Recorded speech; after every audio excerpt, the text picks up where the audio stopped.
Hey guys, welcome back to my channel. I'm Nina Silic, and in case you've missed it, I'm a nutrition and lifestyle coach, and today I'm going to share with you my top 5 favorite protein foods. I don't know, foods. The foods that are proteins, the top 5. Okay.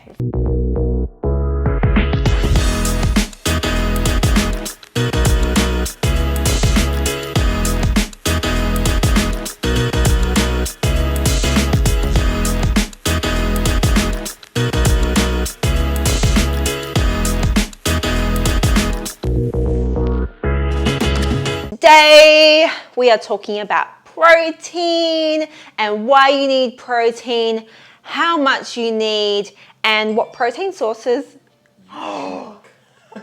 Every time I quit. That's it.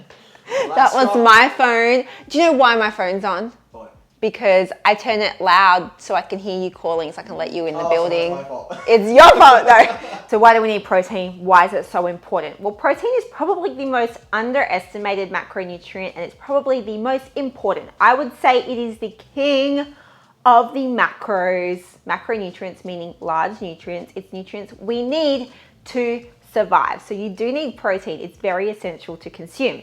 And we need it because it's the building block of our entire body, from your hair, your skin, your nails, your muscles. It helps repair all tissues. It's used in a lot of chemical processes. It's used in hormone function. Your body needs protein to function properly and optimally, and to make sure you stay healthy overall. But how do we know how much protein we need to consume in a day? It can be a little bit confusing because there's so many ways to calculate this, but I'm going to make it really, really simple for you. So if you are tracking your body weight in pounds, because we are here in the US of A, I would recommend just simply starting with a gram per pound of body weight. So if you were someone who weighed 135 pounds, you would simply have 135 grams of protein in a day. Now, if you were tracking your body weight in kilos, keep it super simple and just make it a target of 2 grams of protein per kilo of body weight. So if you were someone who weighed 60 kilos, you would only need 120 grams of protein in a day.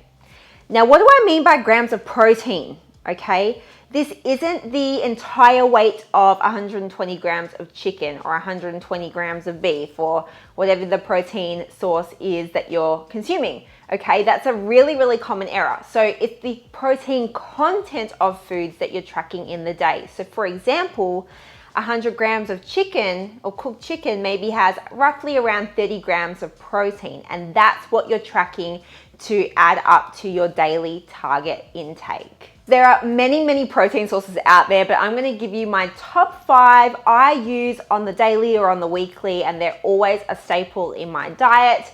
But again, you guys can really choose anything that suits your needs, your likes, your preferences.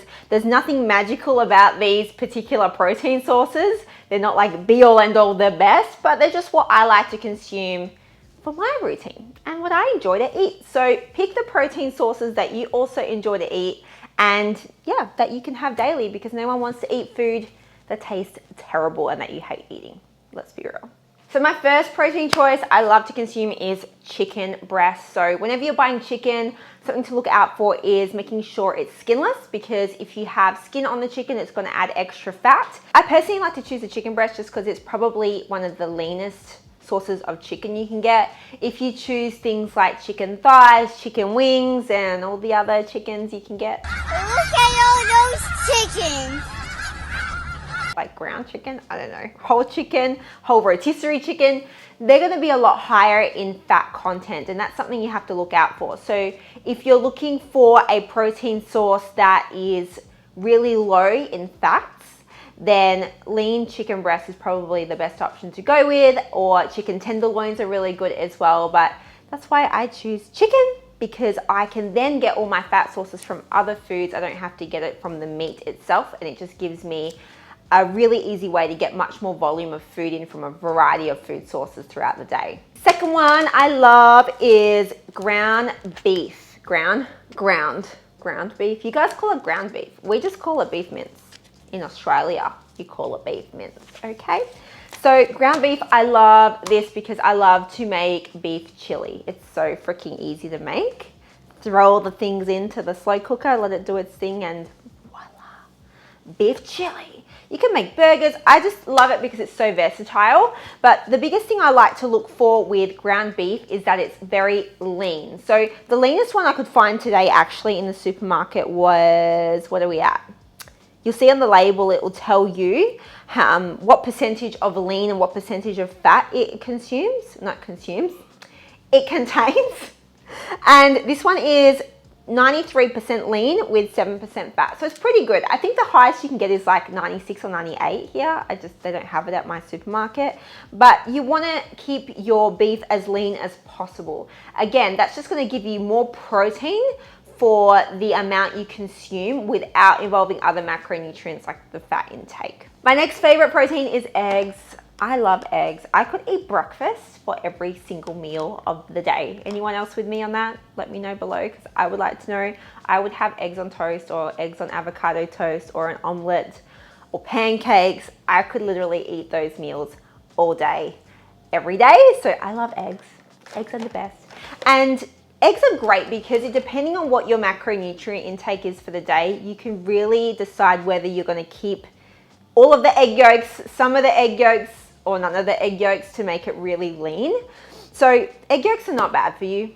They're fine for you. It just depends on what your intake is. They just contain protein, but they also contain fat. So generally speaking, when I like to make an omelet, I might do 2 whole eggs just to get some fat sauce in there as well. But to make sure my protein is up, I'll also add another maybe 3 to 4 egg whites and I get rid of the yolks. So sometimes you can also add in just egg beaters or pure egg whites if you wanted to save your yolks and not throw them away. I do that as well. But eggs are super versatile and you just have to be mindful that the yolk does contain fat.